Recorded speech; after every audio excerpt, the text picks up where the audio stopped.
Welcome back. Here with the latest on headlines today. The India-China bilateral meet is Modi's true test of tactical diplomacy. On one hand, the Chinese president was accorded the Guard of Honor at the Rashtrapati Bhavan on day 2 of what has been a very public engagement with China. On the other, there were reports of over 1,000 Chinese border regiment troops marching 5 kilometers into Indian territory in Chumur area of Ladakh. In the latest on this developing confrontation, Indian troops have pushed back Chinese troops by 2 kilometers, and even as we speak, the two sides are in clear line of sight of each other. It is quite literally an eyeball-to-eyeball confrontation that is still very much on. Meanwhile, the Prime Minister repeatedly underlined India's border security concerns, asking for the line of control to be properly defined. Remember, there's about 3,000 kilometers between India and China that has not been demarcated. The Chinese president agreed to the need for a permanent solution. मैंने सीमा पर जो घटनाएं हुई हैं उस पर चिंता प्रकट की है और कहा है कि इन्हें सुलझाना आवश्यक है। हम इस बात पर सहमत है कि सीमा क्षेत्र में शांति और स्थिरता हमारे आपसी विश्वास और संबंधों की नींव है। यह दो देशों की एक महत्वपूर्ण सहमति है और इसका दृढ़ता से पालन किया जाना चाहिए। हमें बाउंड्री क्वेश्चन को जल्दी हल करना चाहिए। I'd like to cut across at this point of time. Javed Ansari, executive editor, who's been tracking this 3-day visit by the Chinese head of state closely, is with us, giving us perspective on what the Prime Minister just spoke there.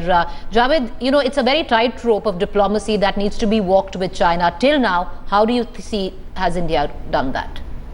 Well, they've said what has been said before. It's not something new that Mr. Modi has said, but nonetheless, he's underscored in India's sensitivities on the issue.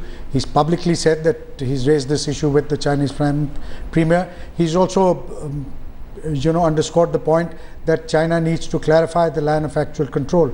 Now, this has been frozen. Talks on this have been frozen since 2002 or 2003. So, but, saying all this is one thing. We will only believe it when some progress is made on the ground. Tangible progress has to be made on the ground. The incursions must stop, and China must get down to addressing India's concerns as far as the border dispute is concerned.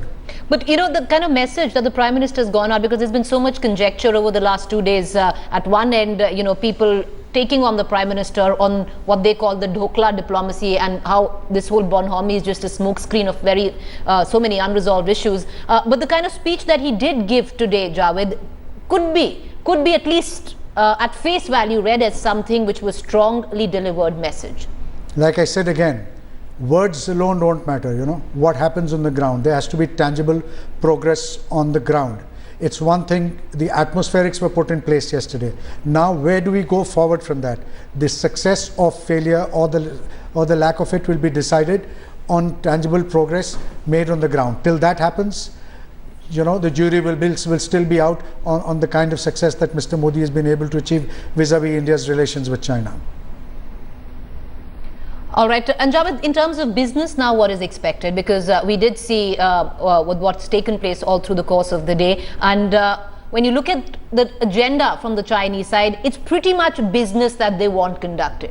Yeah, it's business that they want conducted. India is positive towards that, but economic cooperation cannot happen in isolation. There are other issues that, India is also looking forward to on issues of mutual interest, acting together with China in international bodies like the UN and at the WTO. Yes. But that does not take away, or this cannot wish away our concerns, sensitivities on the border dispute, because no overture or no agreement can succeed unless it has public backing, and public backing for this move will only come once there's substantive progress on the border dispute.